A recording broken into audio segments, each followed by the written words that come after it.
I call this one Armageddon of Queer.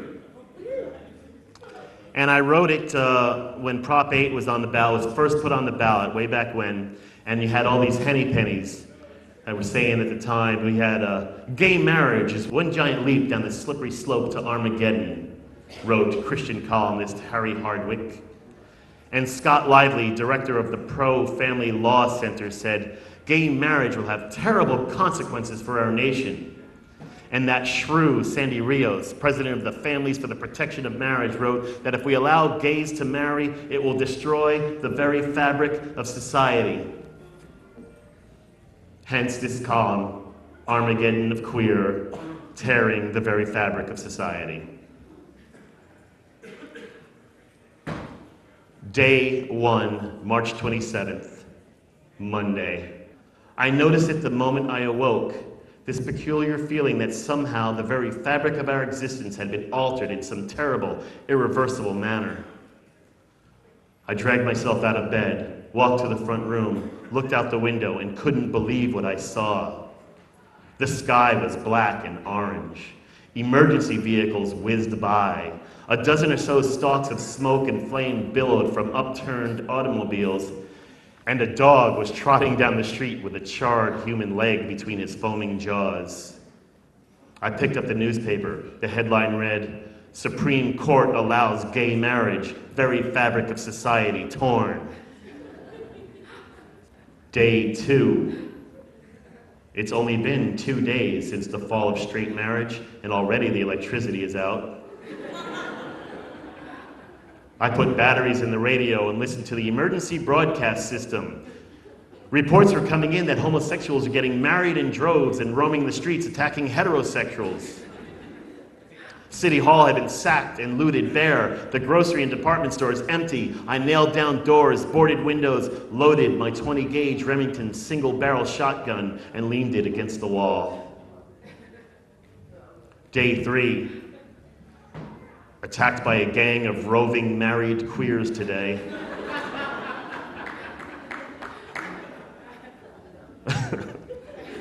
I was rummaging the alley dumpsters for food and became encircled by a small gang of leather queens.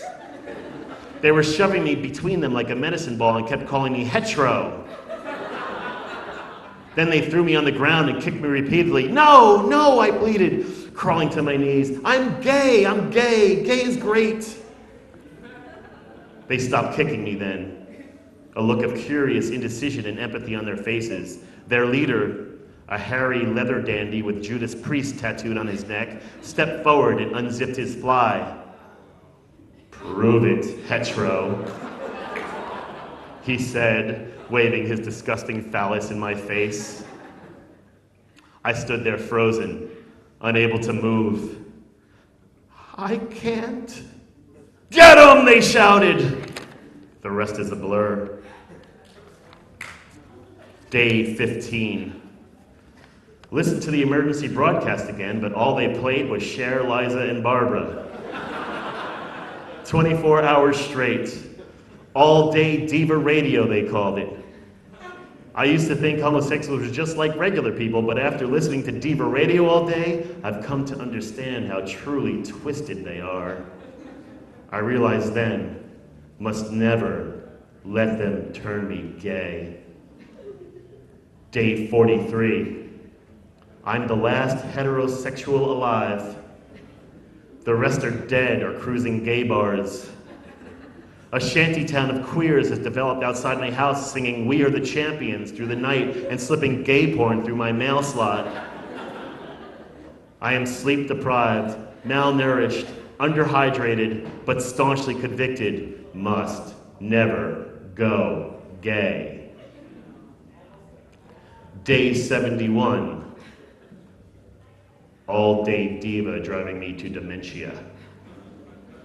Cher keeps asking if I believe in love, and I catch myself staring longingly at the shotgun. Day 101. Nothing left to read but gay porn. Found the articles to be well written and informative. Also discovered I prefer late era Cher to early Cher.